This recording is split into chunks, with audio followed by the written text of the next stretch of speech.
이는 캐나다에 대해서 중국이 펼친 공작에 대한 것입니다. 75쪽의 8입니다.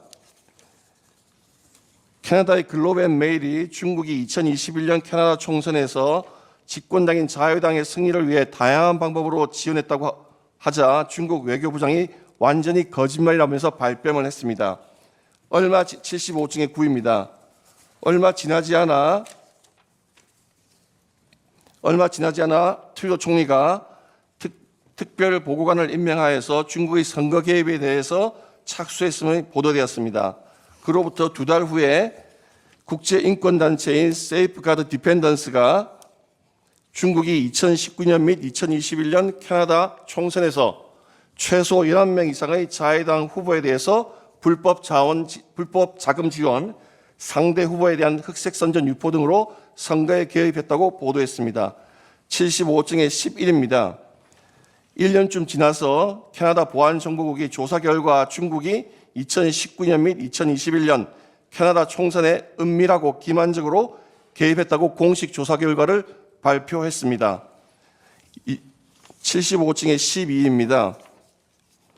중앙선대위 기사인데 그 후에 분석을 해보니 중국이 반중 정치 낙선을 위해서 평론가와 언론을 동원해서 대중관계가 악화되면 경제에 치명적이며 대만을 지지하면 중국과 전쟁에 휘말릴 수 있다는 견해를 널리 퍼뜨려서 경제 안보 불안 심리를 조장하는 전형적인 심리전 여론전을 펼쳤다고 보도하였습니다. 75쪽의 15와 16은 스웨덴의 국립 차이나 센터가 2024년 6월 7일 날 발표한 보고서입니다. 역시 중국이 대만의 모든 선거에 개입해왔고 대만의 경우에는 무력 시위까지 동원했으며 그 이외에 캐나다, 한국, 캄보디아, 인도네시아 등의 선거에 개입했다는 보고서를 발표했습니다. 중국의 정치적 영향력 공작의 대표적인 사례로 또 들고 있는 것이 호주입니다. 을제 199호 중에 1입니다.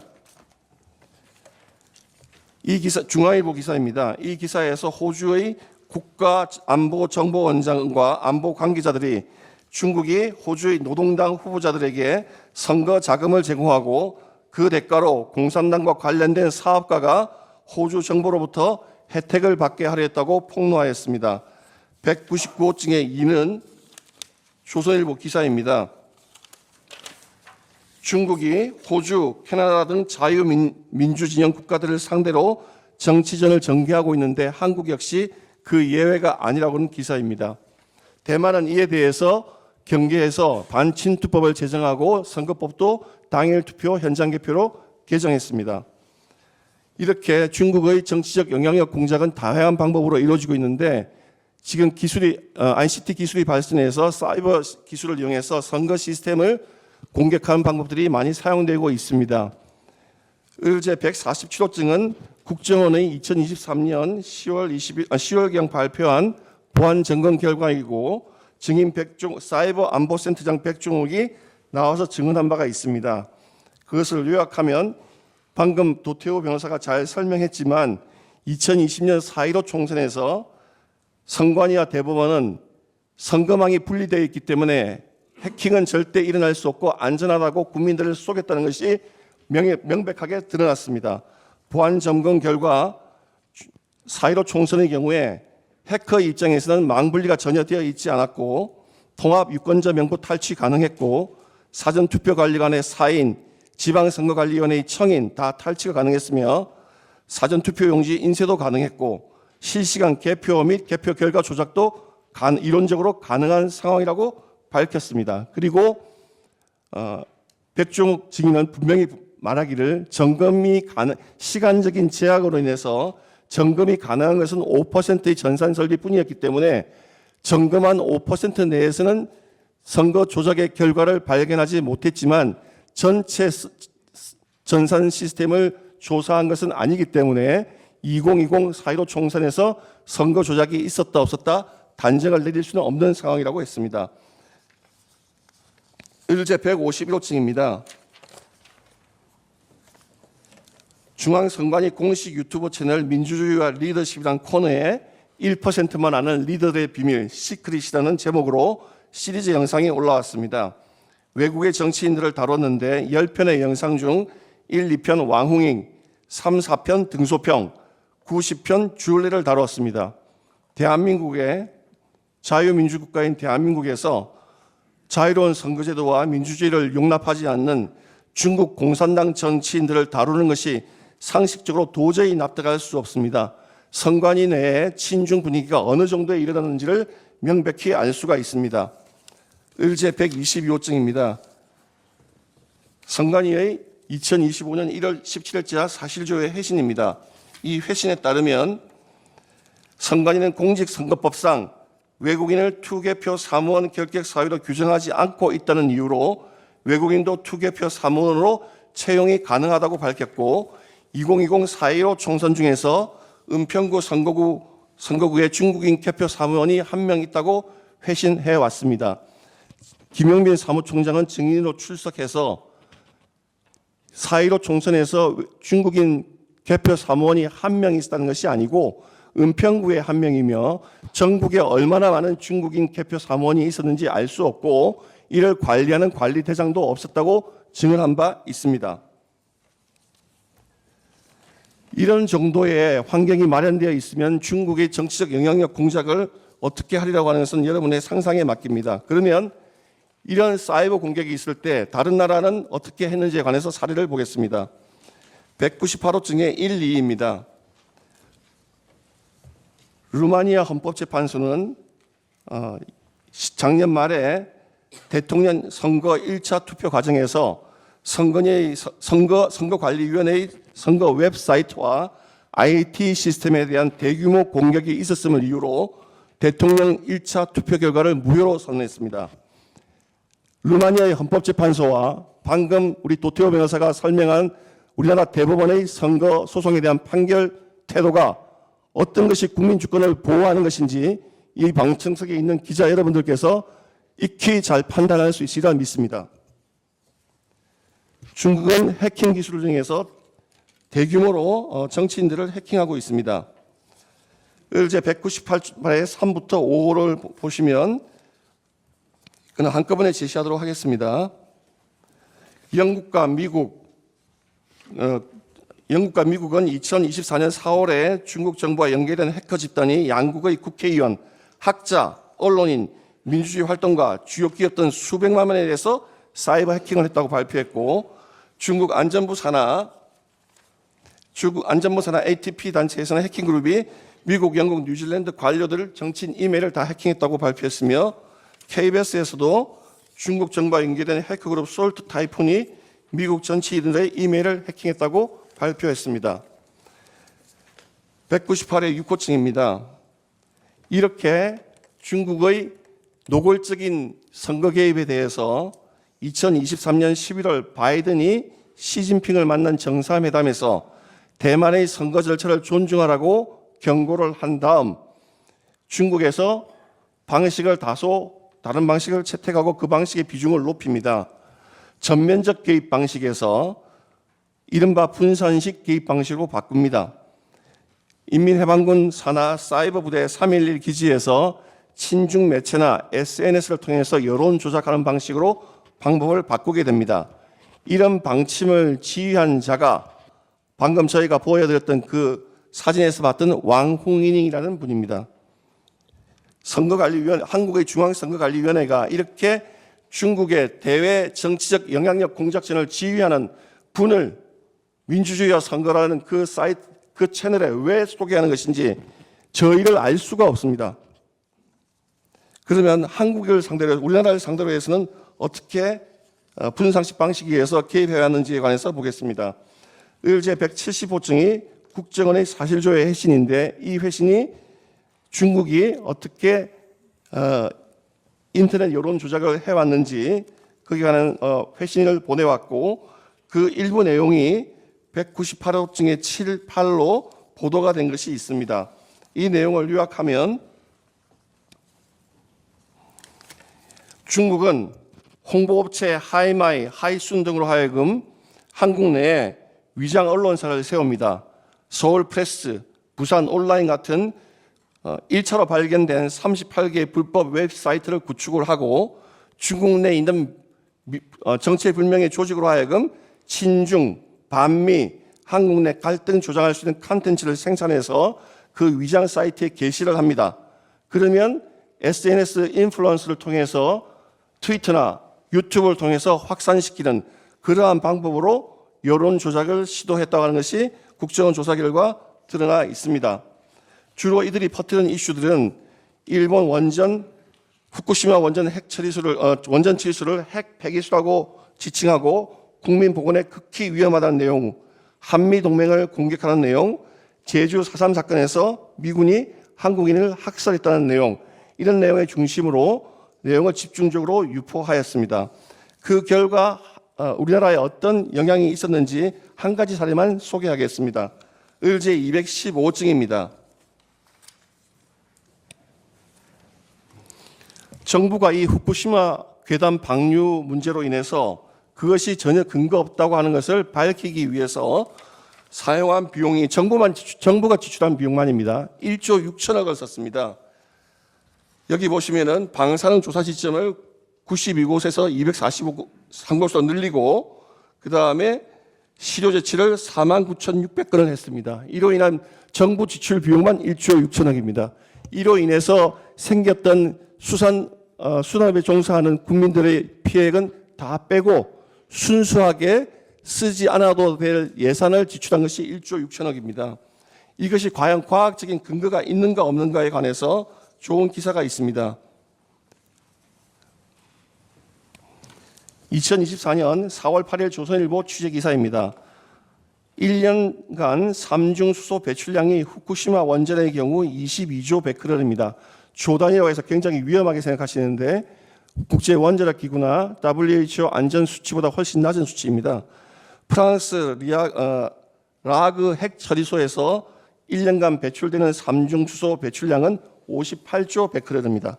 자, 중국 다롄 원전의 경우에 90조, 상하이 친산 원전의 경우에 143조, 도합 우리나라 황해에 걸쳐 있는 중국의 해안에 있는 원전에서 나오는 것이 233조 베크렐입니다. 후쿠시마 원전의 10배입니다. 일본 후쿠시마 원전 처리수는 태평양으로 나가서 지구를 한 바퀴 돌고 돌아옵니다. 그에 반해서 중국의 원전 핵 처리수는 황해로 바로 쏟아집니다. 그럼에도 불구하고 그 문제를 다룰 때 과학적인 인식에서 접근하는 것이 아니라 방금 보여드렸던 중국의 정치적 영향력 공작을 위한 잘못된 정보로 그것을 이용해서 정치적 공격을 하려고 했던 그 세력들로 인해서 예산 1조 6천억이 낭비되고 많은 수산업 가정들은 타격을 받았습니다. 중국의 이런 정치적 영향력 공작은 비단 이런 것에만 그치는 것이 아니라 한국의 어떤 사회적인 갈등을 부추기는 그런 내용으로도 많이 나오고 있습니다. 2023년 12월 22일 한국일보 기사입니다.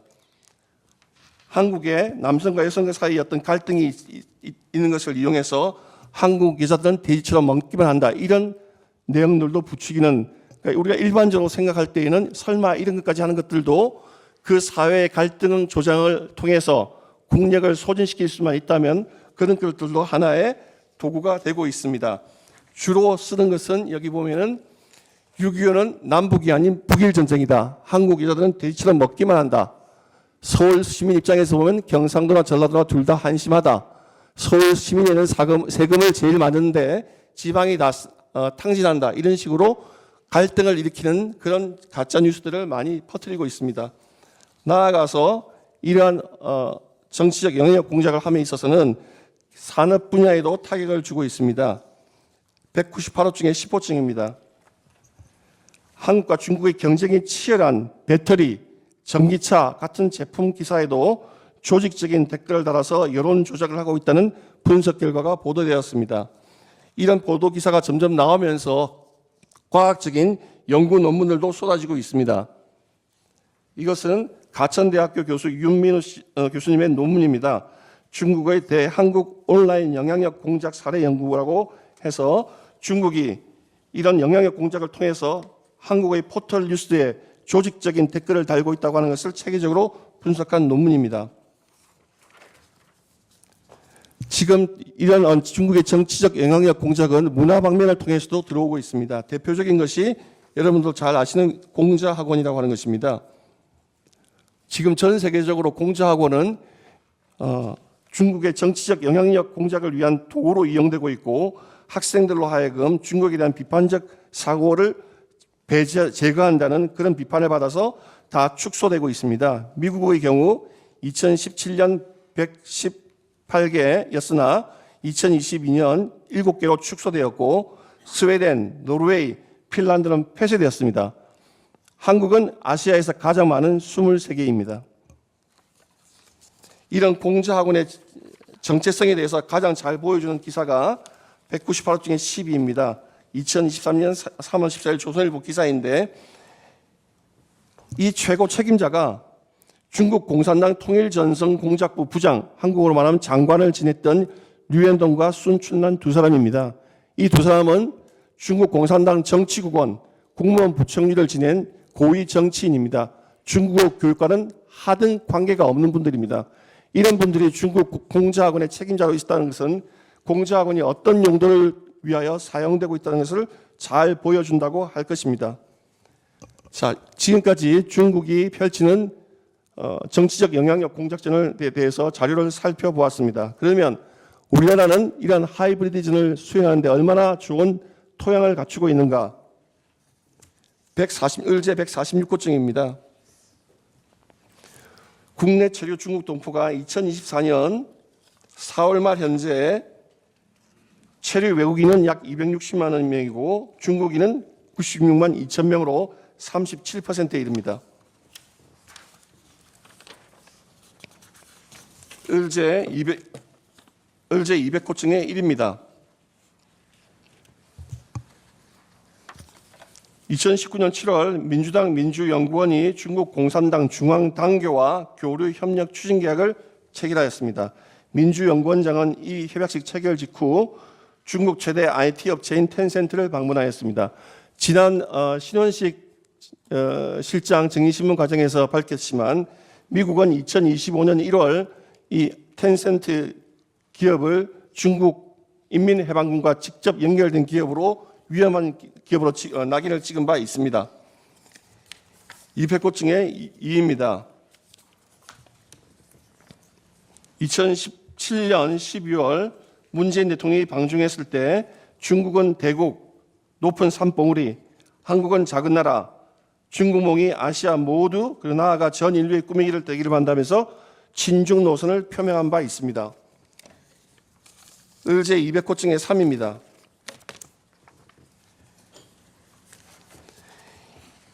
2021년 7월 6일 베이징에서 중국 공산당 100주년 행사가 열렸습니다. 세계 여러 나라 공산당과 사회주의 정당 대표자가 참석한 대규모 대회였습니다. 민주당에서 이게 참석했는지는 알 수 없고 사진상으로 민주당의 당기가 여기 게시되어 있어서 인터넷에서 화제가 된 바 있습니다. 지금 국회가 한국의 국익을 도모하기보다 우리나라 국익에는 해롭고 중국에는 이로운 결과를 초래할 수 있는 입법 활동과 정책 활동을 하고 있는 것에 대해서 말씀드리겠습니다. 을제 75호증의 1입니다. 감사원은 문재인 정부의 국가안보실장이었던 정의용, 국방부 장관 정경두 등 4명이 사드 미사일 교체 관련 군사 작전명 작전 일시 등을 중국과 시민단체에 누설한 혐의로 고발했다고 하는 뉴스입니다. 지난번 김영은 전 장관에 대한 증인신문 과정에서 나왔지만 국회가 2024년 12월 1일 감사원장 탄핵안을 발의했는데 그 당시까지도 대통령이 비상기업 결행을 확실하게 확정짓지도 못했고 감사원장을 탄핵 절차에 들어가는지를 보고 결정했다고 했는데 이 탄핵이 발의되면서 대통령이 이런 사유로 감사원장을 탄핵하는 것은 반국간적인 행위라고 볼 수밖에 없지 않나 하는 결심을 했다고 하는 것을 알 수 있습니다. 물론 감사원장 탄핵 사유는 이것이 아니라 다른 것을 들고 있기는 합니다. 그러나 국정을 책임진 대통령 입장에서 이 감사원장의 고발이 탄핵 사유의 트리거가 된 것이 아닌가 그렇게 생각하고 있습니다. 의제 75증의 2입니다. 많이 나왔지만 중국인 유학생 3명이 최소 2년간 군사시설 사진 수백 장을 촬영하고 중국인이 국가정보원을 드론으로 촬영했다고 하는 기사입니다. 75증의 3입니다. 군무원이 정보사 소속 블랙 요원 명단을 중국에 유출했다고 하는 보도가 나왔습니다. 75증의 4입니다.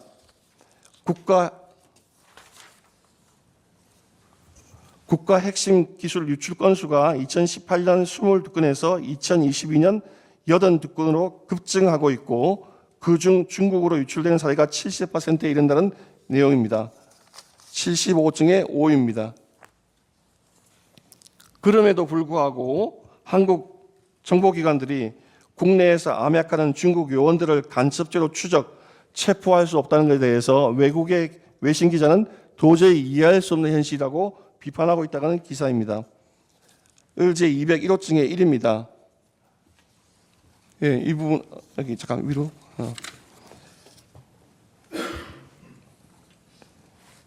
민주당이 간첩법 개정에 관해서 반대하다가 반대 아니라고 하다가 오히려 자신들이 주도하겠다고 하다가 지금은 슬그머니 반대한다고 하는 그 당시 한동훈 당대표의 비판 발언을 소개한 기사입니다. 201호증의 2입니다. 2025년 2월 6일 시민일보 뉴스입니다. 간첩법 개정 규정이 법사위 법안 소위를 통과했으나 민주당이 태도를 돌변화해서 법사위 전체 회의 상정을 미루고 있어서 간첩법 개정이 이루어지지 않고 있다는 기사입니다. 의제 75증의 6입니다. 국회에서의 증언 감정에 관한 법률이 국회의 본안회의를 통과한 것에 대해서 주한 미국 상공회의소 의장 제임스 김이 민주당 이재명 대표에게 우려를 표명했다고 하는 기사가 나와 있습니다. 의제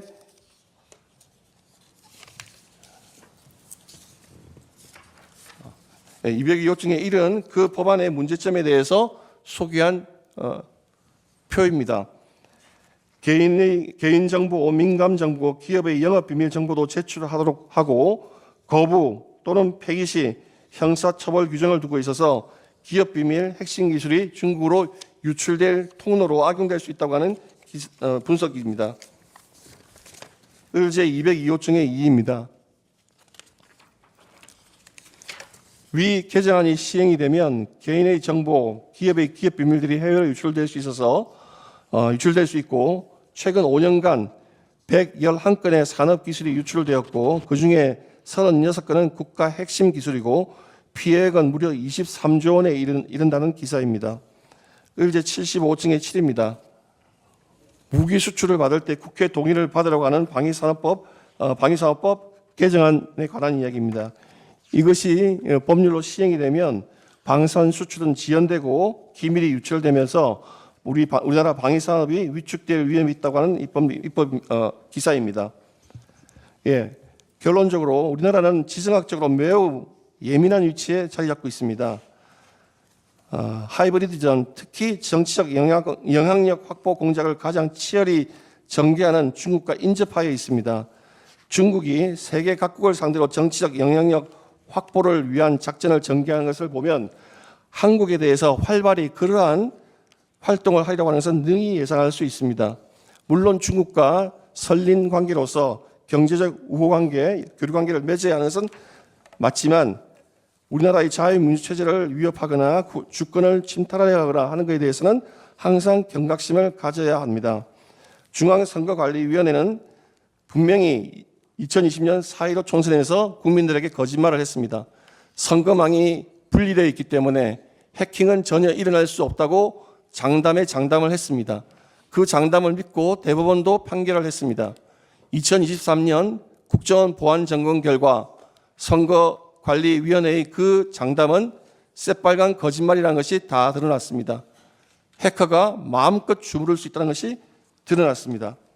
뿐만 아니라 선관위가 친중국 성향을 드러내서 홈페이지에 자유민주주의와 전혀 관계없는 자유민주주의 체제에서의 선거하고는 전혀 어울리지 않는 선거 공작, 정치 공작의 책임자인 왕후닝을 홍보하는 영상을 올리고 중국인 등 외국인을 투개표 사무원으로 종사할 수 있게 한 상태에서 선거가 온전히 치러질 수 있다고 하는 것은 그것은 연목구어라 하지 않을 수 없습니다.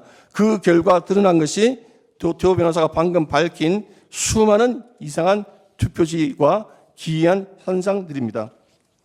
뿐만 아니라 지금 현재 방금 보았지만 지금 우리나라 국회가 하는 입법 활동들이 중국인들의 스파이 활동을 처벌하는 간첩법 개정을 미루고 있고 오히려 중국으로의 핵심 기술, 국가 핵심 기술의 정보가 유출될 수 있는 그러한 법안들을 만들려고 하고 있으며 사드 배치에 관한 정보를 유출한 것을 문제 삼는 감사원장을 탄핵하고 있습니다.